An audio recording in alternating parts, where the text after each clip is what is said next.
Қаншама шығармаға арқау болатындай осы алманың не құдіреті бар екен деймін ғой. Бүгін келген спектакліміздің аты да «Қызыл алма». Бір қызығы, басты рөлді сомдайтын актерлар премьерасы қойылған 2008 жылдан бері 4 рет ауысқан. Демек, жас талғайтын образ болып тұр ғой. Көрейікші.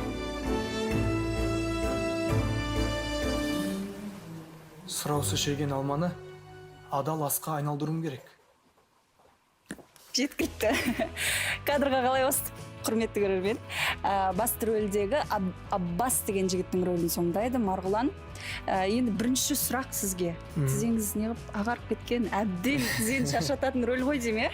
Бұл жалпы киімді де біраз кейіпкерді, жалпы біраз актерді көрген тарихы бар киім. Ең бірінші болып ойнаған Қуандық Қыстықбаев пен Сырым Қашықбаев ағаларымыз келген. Содан бері әлде келе жатыр.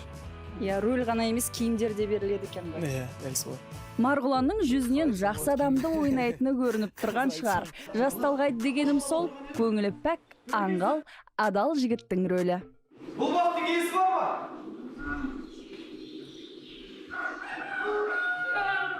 ма? Бұл спектакльмен біз мешіттерге де барғанбыз кезінде. Өздері кілең имамдар сүйсініп көріп отырған жағдайларда болған. Бұл спектакльді кезінде бізде осы үлкен мысалға қазіргі абақтыда да отырады ғой көп жағдайда адамдар, соларға да алып барып қойғызған. Өйткені ол жерде де мысалы имандылық жайында, адамгершілік жайында осы спектакльдің ішінде кәдімгідей қозғалады. Сізді қайдам өз басым театрлардың дәл мұндай қайырымдылық шараларын ұйымдастыратынын білмеппін. Домбырамен ән салып берші.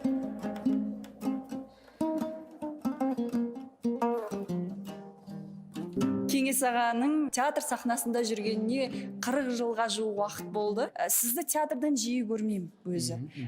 Бір айда 5 спектакльде ойнауыңыз мүмкін, бір айда болмауы мүмкін. Сондай кездерде не істейсіз сіз? Ондай кезден де іштей бір дайындықтар болады. Әрине бір уақыттарымызда болды, бір 30 күн болса, соның кем дегенде 20 күн осы театрдың сахнасында спектакльде ойнаған күндер болды. Енді қазір әртүрлі енді бұрынғы ойнап жүрген спектакльдер енді репертуардан ақырындап шығып жатыр. Енді талап солай. Сен өзі мені күттің бе? Ыңғайсыз болса да айтайын, рөл азайса, демек қауқарын жоғалтқан шығар деген пендешілік ойға жол бермедім емес.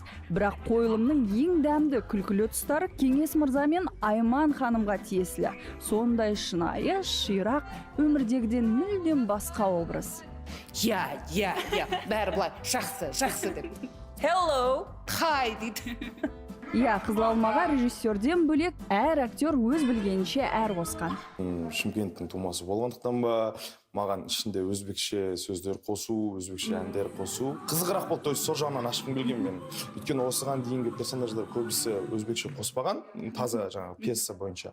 Ал осы жол өзбекше әндер, одан кейін сөздер қосып көруге тырыстым.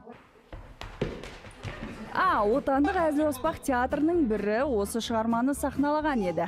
Қалеки театрынан дәл соны қайталап көргендей болмайсыз. Бөлек сезім.